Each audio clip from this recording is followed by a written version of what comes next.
네, 안녕하세요. 중구 청소년 상담복지센터 그리고 중구 청소년 지원센터 꿈드림 겸직해서 소장하고 있습니다. 박성화라고 합니다. 반갑습니다. 무엇보다도 이렇게 소중한 자리에 저를 이끌어 주신 것에 정말 감사드립니다. 우선 워낙 저희도 해야 될 말들이 워낙 많아서요. 바로 본론으로 들어가겠습니다. 청소년 상담복지센터에 대해서 먼저 좀 알아보도록 하겠습니다. 청소년 상담복지센터는 청소년 복지지원법이라는 법을 근거로 해서 설치 운영되고 있습니다. 설립 목적은 청소년 상담, 긴급구조, 자립, 의료지원 등 통합지원 서비스를 제공해서 청소년의 건강한 성장과 복지 증진을 도모한다라고 되어 있어요. 굉장히 어려운 말로 되어 있죠. 그리고 여기를 이용할 수 있는 청소년은 만 9세부터 24세 이하 위기 청소년입니다. 그리고 전국적으로 17개 시도센터 그리고 221개 시군구에 다 설치가 되어서 235개의 센터가 설치되어 있습니다. 그러니까 웬만하면 주변을 돌아보면 동네 한 군데마다 다 설치되어 있다라고 보시면 돼요. 청소년 상담복지센터의 기능과 역할을 알아보시면요. 청소년 복지지원법 시행령에 기능과 역할이 규정되어 있는데요.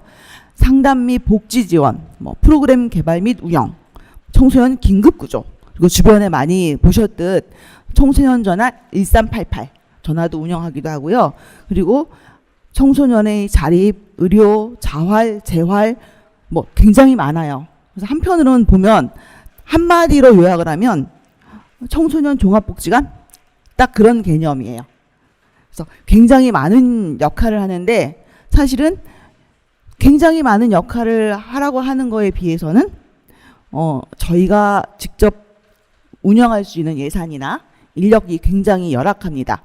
저희 같은 시군구 센터에 같은 경우에는 기본 인력이 소장 포함해서 5명이에요. 5명의 인력이 그 지역의 힘든 어려운 위기 청소년들을 상담도 하고 긴급구조도 하고 별별 걸 다 해야 돼요. 그래서 얼마 전에 작년 연말쯤에 아마 굉장히 핫하게 보도가 되었던 영종도 스파링 가장한 학교폭력 청소년, 피해 청소년.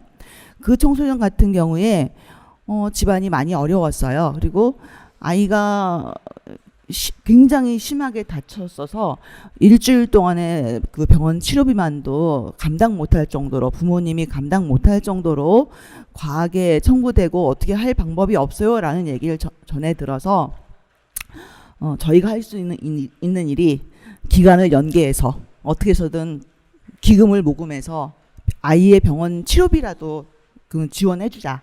이런 마음으로 여기저기 알아봐서 사회복지 공동모금회 통해서 통장 만들고 그런데 생각보다 많이 안 모이더라고요. 한참 그 코로나 때문에 어려운 시기이기도 했고 그래서 그러면 우리 재단이 가톨릭 아동 청소년 재단이라는 것을 활용을 해서 그럼 가톨릭 신문이나 평화신문에다 한번 내볼까?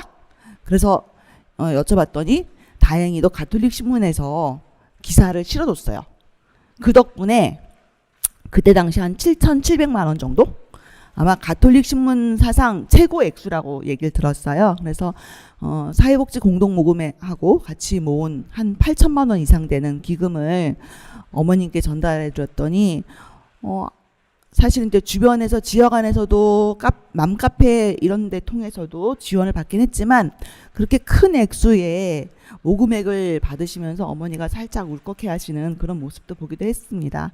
그러니까 저희가 할 수 있는 일이 직접 저희가 아이들을 만나고 상담하고 뭔가 프로그램하고 예방 프로그램도 하는 것도 있기도 하지만 정말 오만 가지 일을 다 하는 것 같은 그 일을 계기로 우리가 해야 될 일들을 우리가 한편으로 보면 살짝 좀 가리고 있었구나 라는 그런 생각도 들기도 했었고요. 좀 더 많은 폭넓게 더 할 수 있는 영역들이 많겠구나, 일들이 많겠구나 라고 느끼게 됐었습니다. 주로 그 청소년 상담복지센터에 그 의뢰되는 상담의 그 문제 유형별로 좀 정리를 해봤는데요. 이 문제 유형별 상담 실적은 올해 발간된 2020년 청소년 백서에 실려 있는 통계예요. 근데 이 2020년 청소년 백서지만 이 자료는 2019년 자료가 늦게 실리는 거죠. 2019년 자료가 2021년에 발간되는 20년 백서에 실립니다. 그래서 사실은 코로나 시대인 지금하고는 조금은 차이가 납니다. 2019년 말 당시에 그 문제 유형별로 보면 대인 관계가 제일 큰 비중을 차지했고요. 그리고 그 다음이 정신건강, 그 다음이 학업 진로 문제 등으로 아이들이 상담이 의뢰되기도 하고 아이들이 스스로 찾아오기도 했습니다. 근데 지금 코로나 시대를 살면서 사실은 대인관계 문제가 더 늘어났고요. 그리고 부모님들이 아이들이 인터넷, 스마트폰 너무 과의존해요 라고 하면서 저희한테 상담을 의뢰하기도 합니다. 그러다 보면서 아이들이 인터넷, 스마트폰으로 학습도 하고 가정 안에서 게임도 하고 놀이도 하고 바깥을 못 나가니 그러다 보니 그걸 말리는 부모들하고 갈등도 계속 생기고 서로 싸우고 근데 그런 싸움들을 정말 에너지가 넘치는 애들은 집 바깥으로 뛰어나가요. 가출을 해서 그런 스트레스나 힘든 것들을 해결을 해요.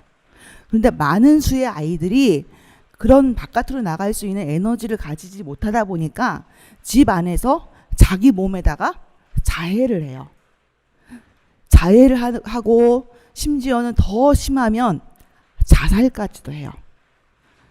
사실은 많은 그 자살한 우리 청소년들의 부모들이 바깥으로 공개되는 걸 꺼려서 아이들이 자살한 게 많이 보도가 되지 않고 있어요. 하지만 굉장히 많은 수의 아이들이 스스로 자신의 삶을 포기하는 사건들이 많이 발생합니다. 저 1년에도 몇 차례 저희들이 그런 사건들이 생겨서 그러면 그 아이들이 속해 있던 학교, 친구들, 또래들 대상으로 트라우마 위기 관련 상담을 나가기도 하고 그리고 그런 사건들을 목격한 아이들, 직접 심지어는 친구가 뛰어내리는 장면을 목격한 아이들도 있기도 하고 그래서 그런 아이들에 대해서는 트라우마 안정화 작업을 하기도 하고 합니다. 근데 지금 이렇게 보신 것처럼 대인관계가 이렇게 많은 그 주 호소 문제가 된 거는 잘 아시겠지만 많은 청소년 문제들은 부모로부터 기인하잖아요. 부모들의 원 가정부터 불안전 애착이 있었고 그 불안전 애착들이 결국에는 이어지면서 자기 자녀들도 제대로 돌보질 못해요. 애착 관계가 제대로 형성되지 못했던 부모들은 아이들한테도 자신의 자녀들한테도 잘 하지 못해요. 그래서 그런 것들이 결국에는 부모 자녀 간의 갈등이 생기고 그리고 그런 갈등 생긴 것들이 아이들도 또래 관계에도 영향을 미치고 그런 또래 관계들이 결국에는 불안이나 우울이나 아니면 자해, 자살 사고 이런 정신 문제까지 이어지는 거예요. 그래서 해마다 교육부에서 초등학교 1학년, 4학년, 중학교 1학년, 고등학교 1학년 대상으로 정서행동 특성검사라는 검사를 해요. 그래서 그 특성검사에서 우울이 심해요, 아니면 자살 생각을 했어요 라고 하는 아이들이 관심군, 위험군으로 분류가 되어서 저희 센터에 상담이 의뢰되기도 합니다. 그러면 그 아이들 대상으로 상담을 하기도 하는데요. 또 많은 부모들이 아니에요. 우리 아이는 제가 더 잘 알아요. 우리 아이는 안 그래요. 너무나도 아이를 잘 안다고 생각하지만 그거는 부모들의 착각인 거예요. 그렇게 제대로 몰랐던 아이들이 사실은 저희 센터에 아이들이 스스로 상담을 신청하는 경우들도 있어요. 그러면 아이들이 상담 신청할 때 만 14세 미만 아이들은 부모 동의를 얻어야 돼요. 근데 아이들이 제가 이런 고민하는 거 알면 우리 엄마 아빠가 걱정해요. 우리 부모님들한테는 비밀로 해주세요. 라고 하는 아이들이 많거든요. 그런데 만 14세 미만 아이들한테 저희가 개인정보도 수집해야 되고 그리고 상담해야 되는 것도 동의를 얻지 못하면 아이들 상담을 할 수가 없어요.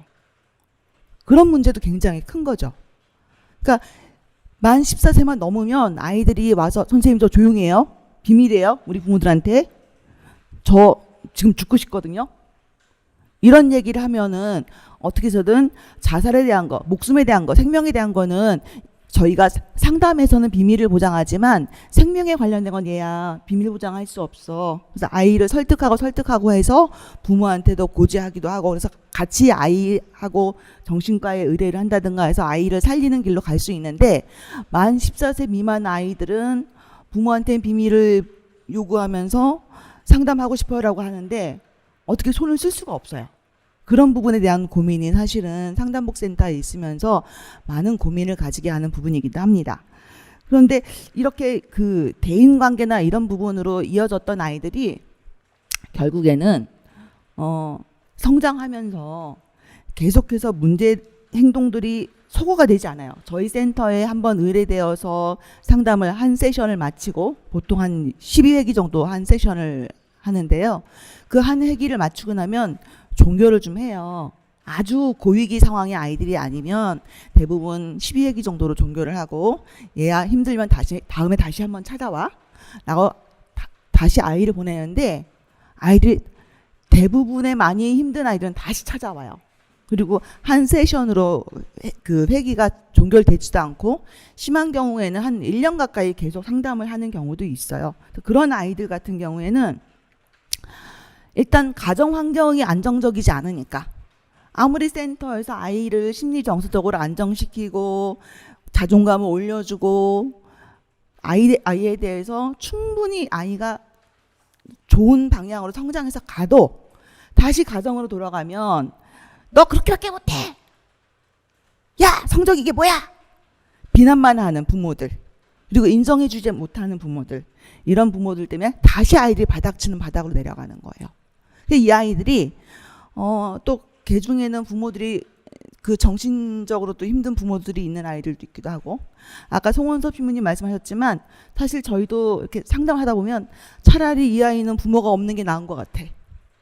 차라리 부모가 없는 게 이 아이가 심리정서적으로 독립할 수 있는데 훨씬 더 도움이 된다라고 저희도 그런 얘기들을 많이 해요.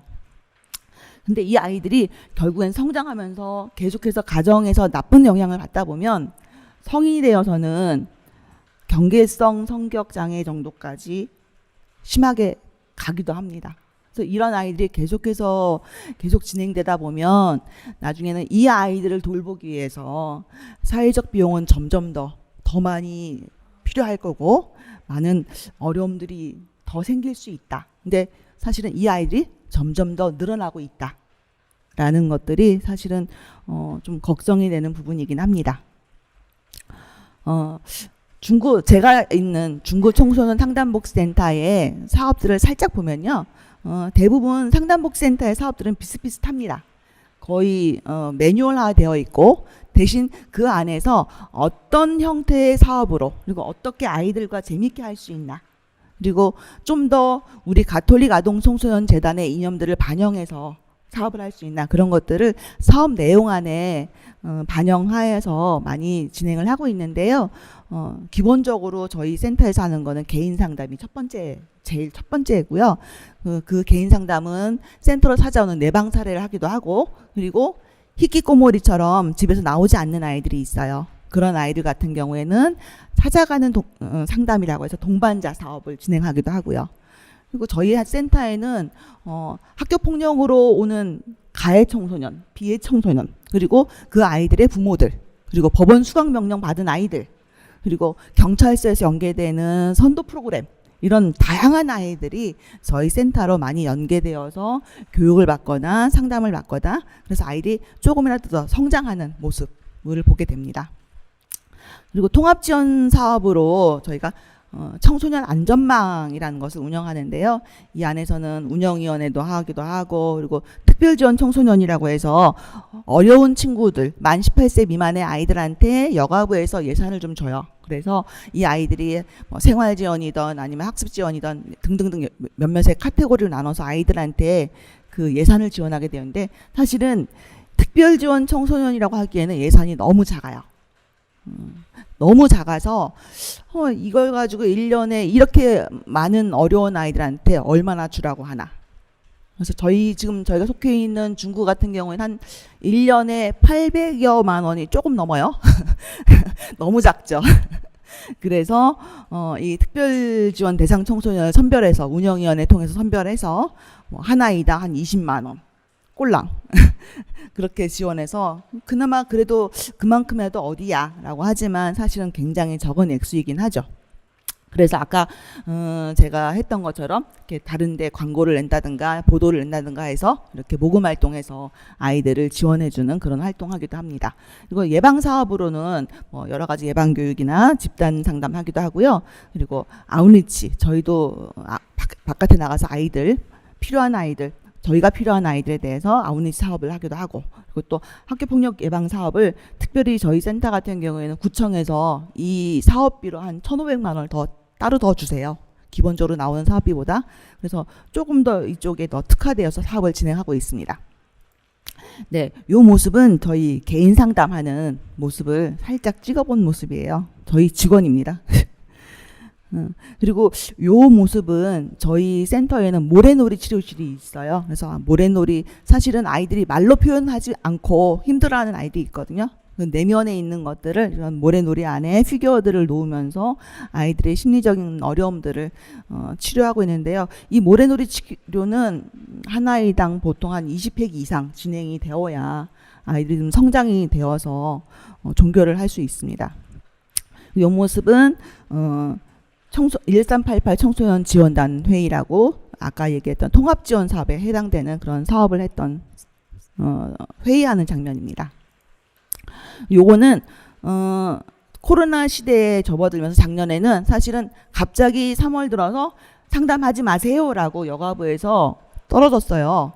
근데 대면으로 아이들을 만나서 상담하던 사람들이 갑자기 아이들 만나지 마세요 해버리니까 할 수 있는 게 없었어요. 그냥 전화로 상담하고 그나마 겨우겨우 아이들 모습이나 이런 걸 보면서 해야 되는 사람들이 안 되다 보니까 집에 있는 아이들 좀 위로하자라고 해서 각자 상담자들이 자신의 내담자들한테 누구누구야 잘 지내고 있니? 어떻게 지내고 있어? 라고 하면서 편지를 써서 아이들의 마음을 좀 위로했던 그런 모습을 좀 담아봤습니다. 사실은 코로나 시대를 살면서 저희가 항상 상담복센터는 대면이 저희의 주된 그 사업의 진행의 요소였어요.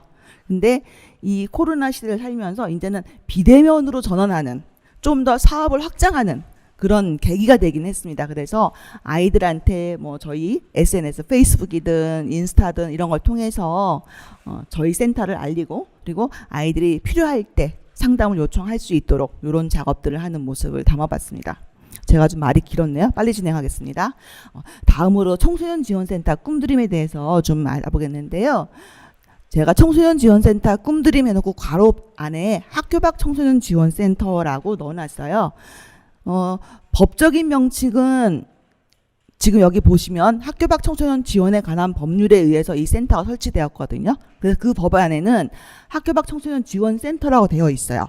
그런데 그렇게 바깥에다 학교 밖 청소년 지원센터라고 간판을 걸면 아이들이 누가 찾아오겠어요. 거기 가면 나 학교 안 다니는 애야라고 뻔히 모든 어른들의 아이 저 찌질이 못난 놈 문제아 취급당하니까 그래서 그런 그 아이들이 조금 더 어떤 스티그마나 이런 것들에서 좀 유연하게 대처하기 위해서 좀 더 예쁜 이름으로 청소년 지원센터 꿈드림 이런 이름으로 붙여서 바깥에 이렇게 간판을 걸고 아이들이 올 수 있도록 유도를 하고 있습니다. 이용 대상은 만 9세에서 24세 청소년이고요. 이게 법에 나와 있어요. 이 대상들이. 그래서 초중고등학교 입학 후 3개월 이상 결석했거나 치약 의무를 유예한 청소년. 그러니까 의무 교육에 응하지 않는 청소년이에요. 한마디로 요약하면. 그리고 고등학교에서 재적 퇴학 처분을 받거나 자퇴한 청소년. 그리고 아예 고등학교를 가지 않은 청소년. 이렇게 크게 3개의 대상으로 있고요. 그리고 또 하나 학업중단 숙려제 대상 청소년도 포함이라고 하는데 이 학업중단 숙려제가 뭐냐면 아이들이 학교를 다니다가 저 학교 다니기 싫어요. 그만둘래요. 라고 했을 때 학교에서 그래 그만둬 라고 하는 게 아니라 얘야 다시 한번 생각해봐. 우리 다시 한번 생각해보자. 그런 것들을 숙려제 기간이라고 해요. 그래서 그 숙려제 기간 동안에 저희 센터에 의뢰되어서 다시 한번 돌아보는 기간을 갖고, 그리고 미래를 다시 한번 생각해보고 그런 기간을 갖는데요. 그 기간 동안에 저희 센터에 의뢰되면 그 기간도 학교에 출석하는 기간으로 인정이 돼요. 그래서 그 대상 아이들도 꿈드림의 대상 아이들이 되고 있습니다. 꿈드림은 아직까지 2015년부터 설치되었지만 전국의 17개 시도 그리고 202개 시군구에 전체 설치되어서 219개의 센터가 설치 운영되고 있습니다. 학교를 중단하는 아이들의 요인을 좀 봤어요. 그래서 아이들이 학교를 중단한 요인이 개인적, 가정적, 또래, 지역사회 요인, 학교 요인들이 있는데요. 이 중에서 사실은 개인적, 가정적 요인이 크면서 거기에 합해져서 제일 이렇게 좀 표현하면 좀 그런데 많은 영향을 미치는 게 학교 요인이에요. 그래서 아이들이 보면은 학교를 그만둔 이유가 학교에 다니는 게 의미가 없어서 라는 얘기를 해요. 근데 이 학교에 다니는 게 의미가 없는 게 학교 선생님하고도 싸우기도 하고, 요즘에는 아이들이 학교 선생님하고도 많이 싸우거든요. 저희가 클 때는 감히 상상도 하지 못했던 그런 일들을 아이들이 요즘 굉장히 많이 표현들을 하고 있어요. 그래서 선생님하고 욕하고 싸웠어요. 때리고 치고받고 싸웠어요. 이런 아이들도 있기도 하고요.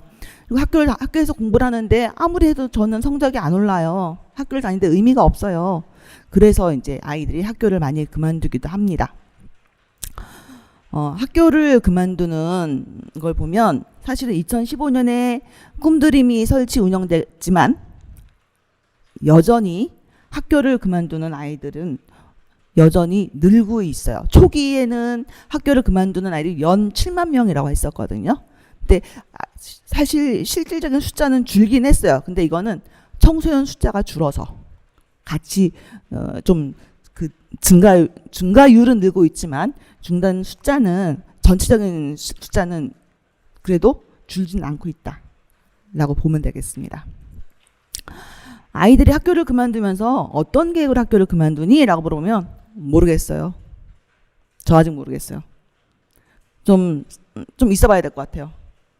그러면서 아이들이 가는 곳이 저희 같은 꿈드림이나 아니면 쉼터들 다니기도 하고요. 그리고 미인가 대안학교를 가기도 하고, 때로는 보호관찰소에 있기도 하고, 소년원에 있는 아이들도 있습니다. 학교를 중단하고서 아이들이 처음에는 학교 그만둬, 아싸 신난다, 그만뒀어 라고 아이들이 튀어나와요. 그래서 한 석 달 동안에는 신나게 막 놀고 아무것도 할 마음 없어요. 가둬져 있다가 해방이 되니까. 근데 시간이 지나서 한 3개월 지나고 나면 아이들이 이제 그때부터 불안감을 느껴요. 뭐 해야 되지? 근데 사실은 부모들은 아이들하고 자퇴서를 내는 순간부터 저희한테 바로 오는 부모들도 있어요. 이해 좀 어떻게 해주세요. 근데 아이들 안 움직여요. 처음 한 석 달 동안은 절대 안 움직이거든요. 내가 학교를 그만두고 검정고시를 봐서 내 나름대로의 어떤 계획을 가지고 그만둔 아이들은 나 거기 안 가도 돼, 나 알아서 해 라고 하는 아이들도 있기도 하고요. 근데 그렇지 않고 그냥 아무 계획 없이 학교를 그만둔 아이들은 부모들이 굉장히 불안해해요. 그래서 아이들 데려오지만 아이들 절대로 안 움직여요. 그래서 저희들도 지금은 좀 아이들 놀 시간이니까 그냥 두세요. 두다가 좀 지나면 걔도 뭔가 좀 해야겠다라고 슬슬 마음이 동할 거예요. 되게 심심해하고 힘들어할 때 그때 저희한테 연락 주세요. 저희도 그렇게 얘기를 해요. 그러다 보면 이제 잘 타이밍이 맞으면 아이도 검정고시를 보는 것부터 해서 동기가 되어서 열심히 저희 센터에 서비스를 받게 되죠. 근데 아이들이 학교를 그만두게 되면 사회적으로 배제되는 게 굉장히 많아요. 특히 우리나라에서. 그래서 특히 제일 많이 이제 차별받는 게 교육비에 관련된 거예요. 아이들이 학교에 다니고 있으면 1인당 약 857만 원의 공교육비가 투입이 돼요. 근데 학교 밖 아이들한테는 약 40만 원 정도.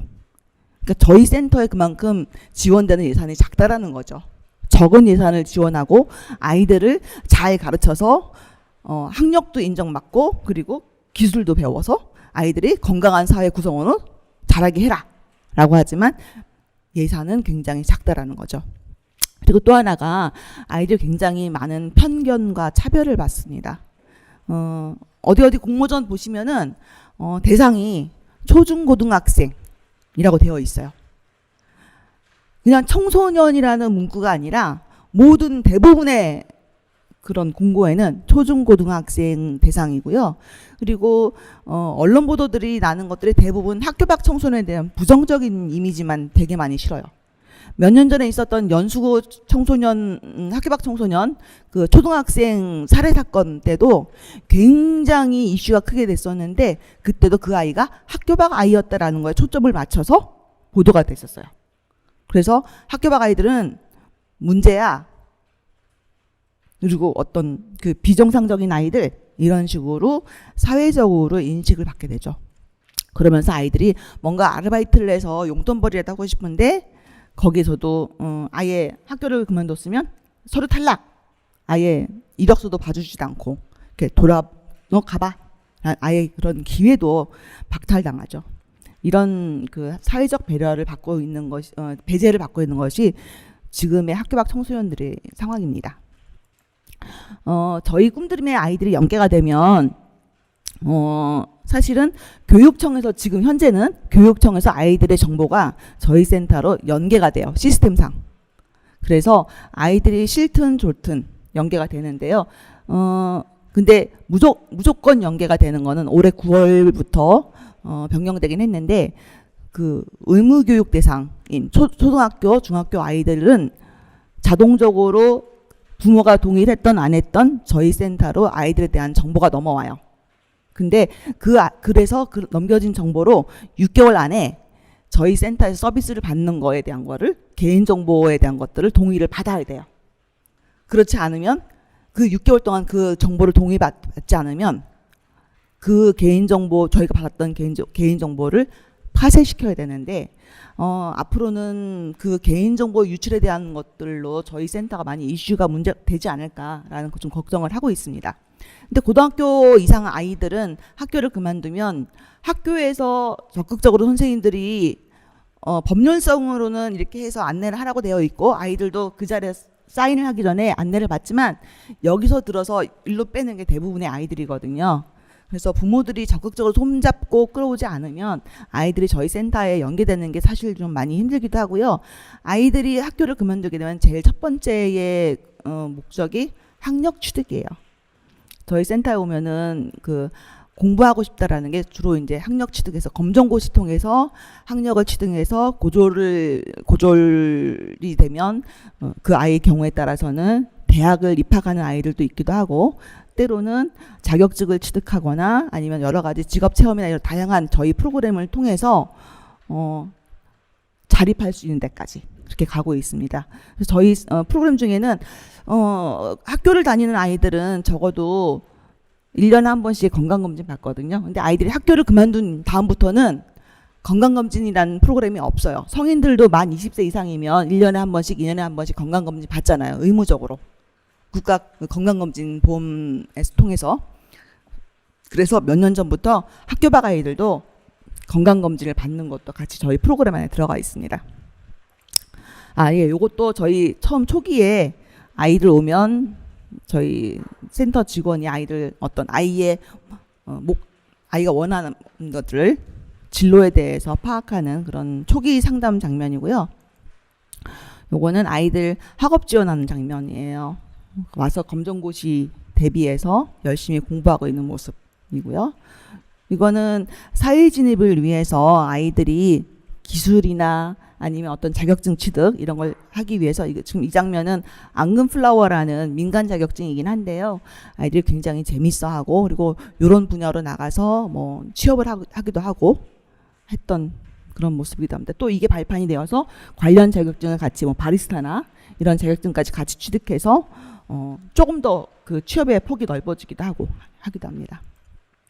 그리고 작년에 사실은 저희가 급식 지원을 하는데요. 코로나 때문에 아이들이 오지 못하니까 그런 아이들한테 급식 지원할 것들을 이렇게 박스에 만들어서 직접 아이들한테 전달하기도 했고, 아니면 택배처럼 이렇게 급식 물품들을 전달했던 모습입니다. 그리고 이 사진은 저희 지역에 있는 선박회사에서 지원을 받아서 배를 타고 단동으로 가는 그 배를 타고 고구려 유적지 그리고 백두산 등을 이렇게 역사 문화 체험을 했던 그런 모습입니다. 아이들이 이 백두산 정상을 밟아봤다, 천지를 봤다라는 그거 하나만으로도 아이들의 자존감이 정말 머리끝까지 올라왔었고요. 내가 언제 이런 경험을 해보겠어. 굉장히 뿌듯해하고 그 다음에 여기에 있었던 아이들은 다 모든 것들 정말 어렵지 않게 검정고시도 합격하고 취업도 열심히 하고 다 굉장히 많이 성장한 아이들로 자랐습니다. 이 사진을 마지막으로 마치겠습니다. 감사합니다.